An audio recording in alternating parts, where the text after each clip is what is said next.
October Dance 2023 is swinging into the final phases of rehearsal, and here with what you can expect at their upcoming concert is Alexandra Barbier, Assistant Professor, Choreographer, and Assistant Concert Director. Alexandra, we're glad to have you here today with us to tell us all about what you guys have in store.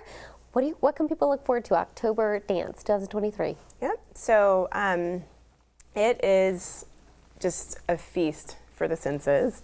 There are 5 dances in this concert. All 5 of them are very distinct, very individual, really different inspirations, techniques of dance, aesthetics, music. It's just like a rainbow. Oh, I love it. Offering. Yeah. So what goes into putting a performance like this together? A ton of planning, a ton of meetings, both on the sort of creative side as the choreographers who are, building the dance works, meeting with their dancers, rehearsing with their dancers, as well as meetings with the production team who work for the theater and make sure that all of the lighting and the music and front of house, like audience things, are connected.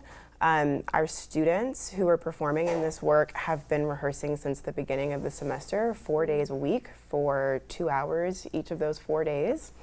And as we go into performance week right now, we will be in rehearsal every night until opening night. Wow. So definitely a lot of time, a lot of energy, a lot of communication, and a lot of dedication. Yeah, and there's so much that goes into each piece. I mean, a lot of people might think that you just okay, to the beat, you're putting something together, but there's such a complex process and meaning behind each of these pieces of art. Yes, absolutely. And like I mentioned earlier, all 5 of them are so different.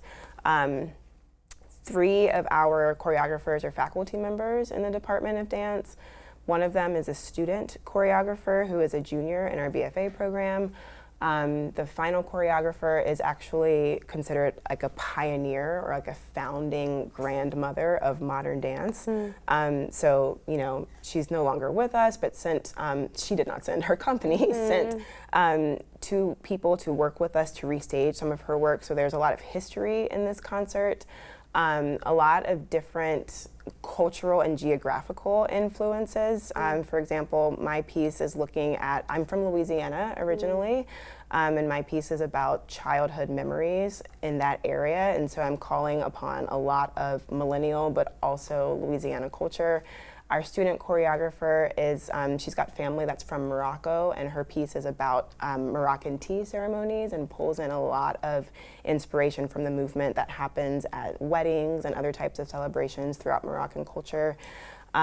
So it's just, really, when I say that it is varied and diverse, that is not an overstatement at all. That's awesome. Okay, well, happening opening night, there's a unique opportunity. Tell me about what's going on with the discussion panel.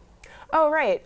So one of our other faculty members, Betsy Brandt, with our chair and concert director, Sarah Hook, and one of the registrars from the Martha Graham Dance Company, will be hosting a conversation at the Spurlock Museum, which is just right across the street from Cranert, which is where the performance will be happening. And that is going to be very informative. Betsy is a dramaturg herself, and so knows just a ton about dance history and the putting together of all of the pieces of dance concerts and works, and so that'll be really informative. Awesome. Well, we so appreciate you for coming. Also happening October 11th is a live stream if people can't make it out to opening night. The performance is October 12th through 14th, so be sure to tune into that if that's what works for you. Other than that, October 12th through 14th, they're at Cranert. We appreciate you for joining us and filling us in on all the details. And if you are interested in attending and checking this out for yourself, we'll connect you with the details at Dance Illinois over on our website, CILiving.tv.